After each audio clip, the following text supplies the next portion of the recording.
उसे लगा तुम हमेशा उसका वेट करते रहोगे। उसे लगा तुम टूटे रहोगे, कंफ्यूज रहोगे और उस रिलेशनशिप की परछाई के पीछे भागते रहोगे जो अब रहा ही नहीं। लेकिन फिर कुछ चेंज हुआ। तुमने खुद को एक्सप्लेन करना बंद कर दिया। तुमने रिएक्ट करना छोड़ दिया। तुमने क्लोजर ढूंढना छोड़ दिया और खुद ही क्लोजर बन गए। अब तुम्हारी खामोशी तुम्हारे हर वर्ड से ज्यादा लाउड है। तुम्हारा जो ग्रोथ है वो चीज थी जिसकी उसने कभी उम्मीद नहीं की थी। क्योंकि जब एक मर्द चुपचाप चला जाता है, दर्द देने के लिए नहीं, खुद को हील करने के लिए, तो उस औरत को सबसे ज्यादा रिग्रेट नहीं, इरेलेवेंस फील होती है।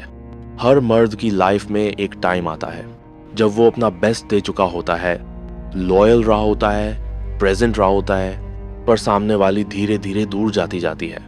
उसने तुम्हारी लिमिट्स को टेस्ट किया और जब तुमने पीछा करना बंद किया, शायद उसने शुरू में सेलिब्रेट भी किया तुम्हारी एब्सेंस को।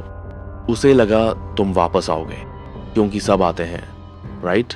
यहीं पर ज्यादातर मर्द खुद को खो देते हैं, एक ऐसी लड़की को अपनी वर्थ साबित करने में जो पहले ही डिसाइड कर चुकी होती है। पर स्टोइक्स ने हमें कुछ और सिखाया है। पीस तब आता है जब हम खुद को समझ लेते हैं, और जब तुम खुद को पा लेते हो तो वापस जाना ऑप्शन ही नहीं लगता। सेनेका ने कहा था, तुम डरते तो इंसानों की तरह हो, पर जीते ऐसे हो जैसे कभी मरोगे ही नहीं।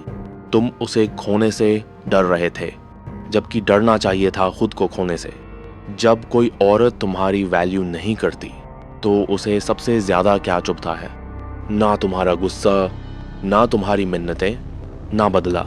उसे सबसे ज्यादा दर्द देती है तुम्हारी खामोशी, तुम्हारा पीस, तुम्हारा ट्रांसफॉर्मेशन। एक ऐसी औरत जो तुम्हें कम समझती थी, वो उम्मीद करती है कि तुम रिएक्ट करोगे। गुस्सा, emotional drama, calls at 2 AM, लेकिन वो कभी इमेजिन नहीं करती कि तुम शांत रहोगे। तुम्हारा साइलेंस उससे ज्यादा बोलता है जितना कभी तुम्हारे शब्द बोले। अब तुम्हें किसी की अप्रूवल की जरूरत नहीं। अब तुम वो बन रहे हो जिस तक उसकी पहुंच ही नहीं। और यही वो मोड़ होता है जहां तुम पेन से नहीं, प्रिंसिपल से रिएक्ट करने लगते हो। मार्कस ऑरेलियस ने कहा था, अगर कोई मुझे ये दिखा दे कि मैं गलत हूं तो मैं खुशी से बदल जाऊंगा, क्योंकि सच किसी को नुकसान नहीं देता। असल नुकसान तो तब होता है जब इंसान अपनी गलती को पहचानता ही नहीं। अब तुम उसे हर्ट नहीं करते, तुमने सिर्फ उसके कंट्रोल से खुद को आजाद किया है। अब वो तुम्हें मैनिपुलेट नहीं कर पाती। तीसरी बात, खुद को हर्ट करना बंद करो। स्टोइसिज्म सिखाता है हम असली जिंदगी में नहीं, इमेजिनेशन में ज्यादा सफर करते हैं। तुम बार बार उसके कहे हुए वर्ड्स, चैट्स, खामोशी सब रिप्ले करते हो। लेकिन अब जो तकलीफ है वो सिर्फ वो नहीं दे रही, तुम खुद को दे रहे हो। लेट गो, माफ कर दो उसके लिए नहीं, खुद को आजाद करने के लिए। चौथी बात, अब अपनी सेल्फिश एरा में एंटर करो। किसी के लिए बुरा मत बनो, लेकिन अब खुद के लिए सबसे जरूरी बनो। अब डिसीजंस ये सोचकर मत लो कि वो क्या सोचेगी। अब डिसीजंस इस सोच से लो कि इससे मेरी ग्रोथ कैसे होगी। तुम्हारी जिम सेशंस, तुम्हारा फोकस, तुम्हारा पीस, तुम्हारा मिशन, यही अब प्रायोरिटी है। पांचवी बात, अब खुद को उसकी स्टोरी से निकाल दो। आयरनी समझो, जैसे ही तुम चेज करना छोड़ते हो वो सोचना शुरू करती है। जैसे ही तुम एक्सप्लेन करना छोड़ते हो वो डाउट करने लगती है। जैसे ही तुम वॉक अवे करते हो वो महसूस करने लगती है।